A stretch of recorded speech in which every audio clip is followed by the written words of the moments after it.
सम्मानित मंच, मेरी आवाज सुन रहे सभी मेरे भाइयों, बुजुर्गों, बच्चों, हमारी मातृशक्ति,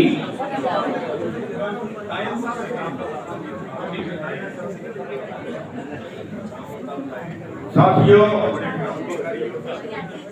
सबसे पहले तो हम नमन करते हैं उस मालिक को, उस परमात्मा को, जिसकी इस आंदोलन के ऊपर बहुत दया रही। हमें बिल्कुल ये उम्मीद नहीं थी कि हम 12.5 महीने तक सड़कों के ऊपर बैठ सकते हैं। जिस तरह से ये आंदोलन चला, बीजेपी की हर चाल फेल हुई और जगह जगह में लंगर लगे, लोगों ने गांव-गांव से चंदा इकट्ठा करके सेवा की, तो इस आंदोलन के ऊपर वाले की परमात्मा की विशेष दया रही है।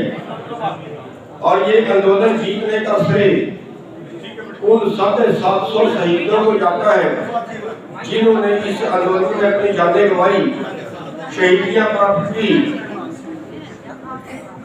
और उसके बाद इसका श्रेय आप लोगों को जाता है जो हमारी माताएं, बहनें, बच्चे, बुजुर्ग 2 डिग्री टेम्परेचर पर, 45 डिग्री टेम्परेचर पर धरनों में बैठे रहे, 3 बार तंबू भी उड़े और ऊपर से बारिश थी और 80-80, 90-90 साल के बुजुर्ग पूरी रात बैठ गए, जिन्होंने काटी। उनकी कुर्बानियों का शुक्रिया सलाम करते हैं हम सभी को कि उनकी वजह से हम ये आंदोलन जीते हैं। साथियों,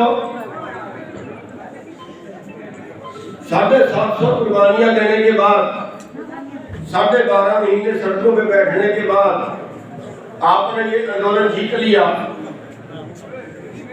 धन्यवाद है उसके लिए, स्वागत है उसके लिए। हरियाणा के लोगों का खास तौर पे इसलिए स्वागत है कि हरियाणा में सबसे कड़ा आंदोलन पूरी देश के अंदर, अगर सबसे कड़ा आंदोलन लड़ा है तो वो हरियाणा के किसानों ने, मजदूरों ने लड़ा। आज 48,000 लोगों के ऊपर मुकदमा दर्ज हुए हैं।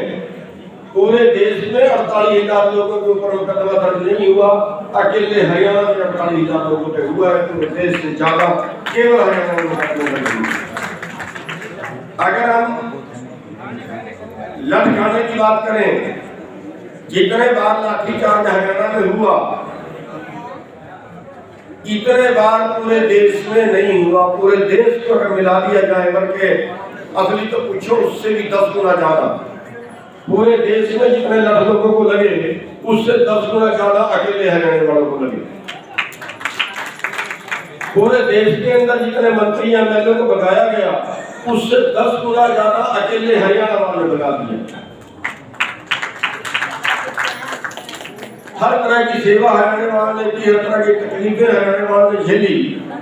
अगर हम सबसे पहले दिल्ली की तरफ कूच करने की बात करें, वो भी सबसे पहले हरियाणा वाले आगे बढ़े, हरियाणा वाले सबसे पहले जाके मोर्चा संभाला।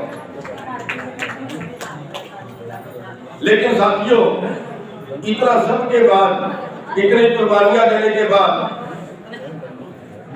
एक दिन फिर ध्यान आया देश के कृषि मंत्री का कि हम कुछ लोगों के दबाव में एक कदम पीछे जरूर हटे हैं, हम फिर आगे बढ़े। ऐसा उन्होंने बयान। नंबर 1 तो हमको बता देना चाहते हैं कि अगर आप एक कदम आगे बढ़ेंगे तो हम 2 कदम आगे बढ़ेंगे। अब हम जाके बॉर्डर पर नहीं बैठेंगे, अब हम तेरी संसद को घेर लेंगे, छोड़ेंगे नहीं। अंदर भी घुसना पड़ा तो घुस जाएंगे, मार देना रोटी गोली मार देंगे। दूसरी बात ये कि आखिर यहाँ पे लोगों को बचाने का हल क्या है? 12.5 महीने आंदोलन लड़ने के बाद सरकार फिर कहती है कुछ ना कुछ जरूर करेंगे। सरकार कहती है भीड़ इकट्ठी करने से कानून नहीं बदले जाते, और हम ये सारा कुछ सहने के बाद क्या करते हैं? अगर हम राजनीति की बात करते हैं कि इस राजनीति ने मार दिया देश को, बदल दो, तो हमारे लोग कहते हैं ना ना ना ना, राजनीति में पैर मत रखना। तो फिर वोट कहाँ डालो? तो किसी राजनेता को डालते हो ना, डालो ही नहीं को डालना है। जो आपको गाड़ियों से कुचल के मार दे उन्हीं को डालना। जो आपको मरने के लिए मजबूर कर दे, हर 32 मिनट में एक किसान मर जाता है, अंग्रेजों के टाइम में तो नहीं मरता था, उन्हीं को डालना, उन्हीं को बनाना। हरियाणा में आंदोलन हुए, भजन लाल ने गोलियां चलाई, बंसी लाल ने गोलियां चलाई, चौटाला ने गोलियां चलाई।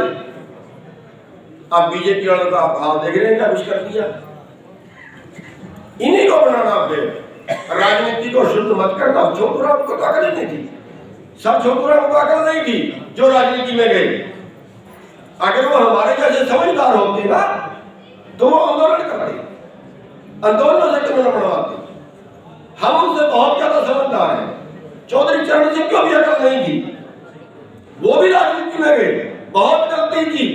अगर वो भी, उन्होंने बहुत गलत कहा कि एक आंख तुम्हारी खेत पे होनी चाहिए, दूसरी आंख तुम्हारी दिल्ली की कुर्सी पे होनी चाहिए। उनको भी समझ नहीं थी। गुरु गोविंद सिंह जी का भी समझ नहीं थी शायद। उन्होंने कहा राजनीति रहना धर्म चले। चाणक्य को भी अकल नहीं थी। चाणक्य ने कहा कि अच्छे लोग राजनीति में नहीं जाएंगे तो बुरे लोग तुम्हारे पे शासन करेंगे। और अगर हम आंदोलन करते हैं,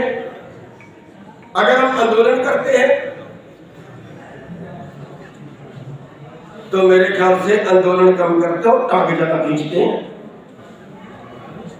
कोई आगे ना बढ़ जाए, आगे बढ़ जाना, किसी ने ज्यादा काम करके दिखा दिया ना, टांग खींच लो, पीछे हटाना है, इसकी चौधर होगी।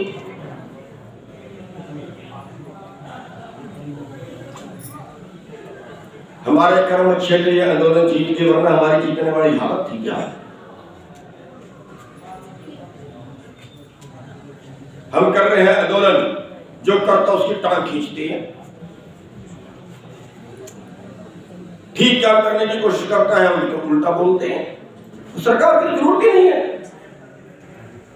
हम तो अपने लिए आप ही बहुत हैं, सरकार को जरूरत नहीं है। साथियों, कोई नहीं बचा सकता, आपको याद रखना।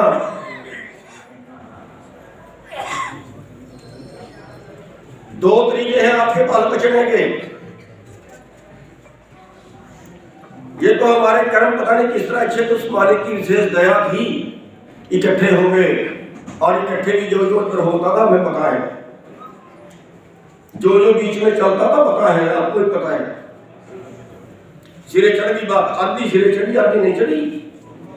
कितना का मनवा लिया। 5 जून को जो कानून बने थे 2020 को, बस वही तो वापिस करवा लिए और कौन सी तो छोड़ दी हमने। एमएसपी पिछले 15 साल के अंदर 45 लाख करोड़ रुपया हमारा एमएसपी से भी हमें कम मिला, तो ले लिया क्या? उठे ना गोल गोल करके, मनवा लिया, ले लिया एमएसपी, जिसके लिए लड़ रहे थे हम 20 साल से। कर्जा मुक्ति पूरा दाम की बात कर रहे थे। कौन बचाएगा? दूसरा तरीका हमारे पास राजनीति का है। अच्छे कानून बनाने वाले भेज दो, वो भी नहीं भेजेंगे। क्यों? क्योंकि हमारे बीच में भी कहीं ना कहीं राजनीतिक पार्टियों के साथ जुड़े हुए लोग बैठे हैं। सबसे ज्यादा विरोध वही करते हैं।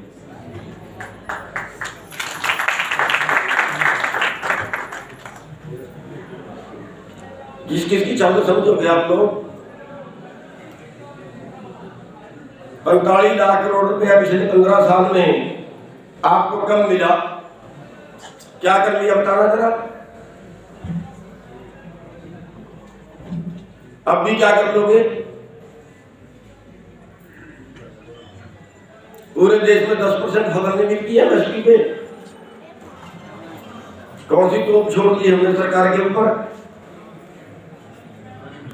कोई 20 साल से लड़ रहा है, कोई 3 साल से लड़ रहा है, कोई 50 साल से लड़ रहा है।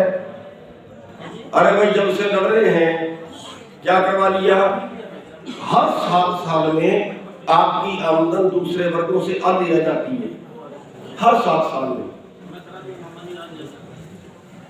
जो माल 1967 के अंदर 1 क्विंटल गेहूं का आता था, आज उतना ही सामान आज 6 क्विंटल गेहूं का आएगा। आप गेहूं बेच के बाजार से सामान खरीदोगे, जितना 1967 में 1 क्विंटल गेहूं में आता था, उतना आज 6 क्विंटल गेहूं में आएगा। क्या कर लिया आंदोलन लड़के? हरियाणा में 50 आदमी जाने गवा चुके हैं आंदोलनों के अंदर, हमारे सामने ये भाई कुलदीप जी जैसे बैठे हैं। कितने लोग अपंग हो गए आंदोलनों में। आज के टाइम भी 9 लोग मंचे पे हैं। इस आंदोलन में भी 9 लोग बैठे हैं हरियाणा के, जिनका 20-20, 30-30 लाख रुपया लग गया। लोग तो कुर्बानियां देते हैं, लेकिन फल कहां लगता है? तो साथियों, बहुत बड़े सुधार की जरूरत है। इस राजनीति को सुधारने की जरूरत है। किसने बनाई ये कानून? उन्हीं लोगों ने बनाया जिन्होंने कारपोरेट से अरबों खरबों रुपए चंदा लिया, और उन्हीं के पक्ष में आगे भी बनाएंगे। अभी खतरा टला नहीं है। अभी हरियाणा सरकार ने लैंड बैंक बना दिया, सारी पंचायती जमीनें लैंड बैंक में जाएंगी। 5000 एकड़ का प्लाट बनाएंगे, आप 5000 एकड़ का प्लाट बना के कंपनी को देंगे। वहां कंपनी खेती करेगी, आपसे सस्ती खेती करेगी, आपसे बढ़िया खेती करेगी, तो आप मुकाबला नहीं कर पाओगे। 4 साल बाद आप भी कहोगे मेरी भी जमीन ले। होगा, बचेगा नहीं। पूरी खेती कंपनियों के पास बस ब्रेक जरूर लग गया है, लेकिन जाएगी। ब्रेक लग गया है, ज्यादा टाइम के बाद जाएगी, वरना तो अभी चली गई थी। तो साथियों, इस राजनीति को सुधारने की जरूरत पड़ेगी। हरियाणा में भी चुनाव आने वाले हैं, पंचायतों के, जिला परिषद के, ब्लॉक समिति के। किसी राजनीतिक दलाल को बनाओगे ना, उससे अच्छा है अपने बीच से जिसने ज्यादा आंदोलन किया हो, जिसने ज्यादा बढ़िया आपकी लड़ाई लड़ी हो, उसको जिला परिषद का मेंबर बना देना, उसको ब्लॉक समिति का मेंबर बना देना। वोट तो तुम्हारी ही है। कहीं तो सुधार करोगे, कहीं तो मोड़ दोगे बात को, कहीं तो 6 लोगों को एंट्री करवाइए। तो साथियों, मैं शायद मेरी बात किसी को बुरी लगी हो तो माफी चाहूंगा, और ज्यादा लंबा और भी बहुत से बोलने वाले बैठे हैं, थोड़ा जाने की जल्दी में जाके टाइम दिया हुआ किसी को। तो एक बात पुनः आप सबका धन्यवाद करूंगा। भाई कुलदीप जी जैसे कुर्बानियां देने वालों को सलाम करेंगे, और जिला हिसार के जो लोग हैं वो बहुत क्रांतिकारी हैं। सबसे अच्छा जो आंदोलन है वो आपका इधर वाला हरियाणा हिसार के लोग बहुत अच्छा आंदोलन लड़ सकते हैं। बहुत कैपेसिटी, बहुत दम है इनमें लड़ने का। बस सिस्टम से लड़ने की जरूरत होती है, और उम्मीद है कि आप आगे भी इसी तरह से हर जुल्म का, हर अत्याचार का मुकाबला करते रहोगे, और इसी तरह से आप लोगों की सेवा करते रहोगे। आपका बहुत बहुत धन्यवाद। आपने सुना था हमारे प्रिय चरुणी जी, बहुत बहुत धन्यवाद आपने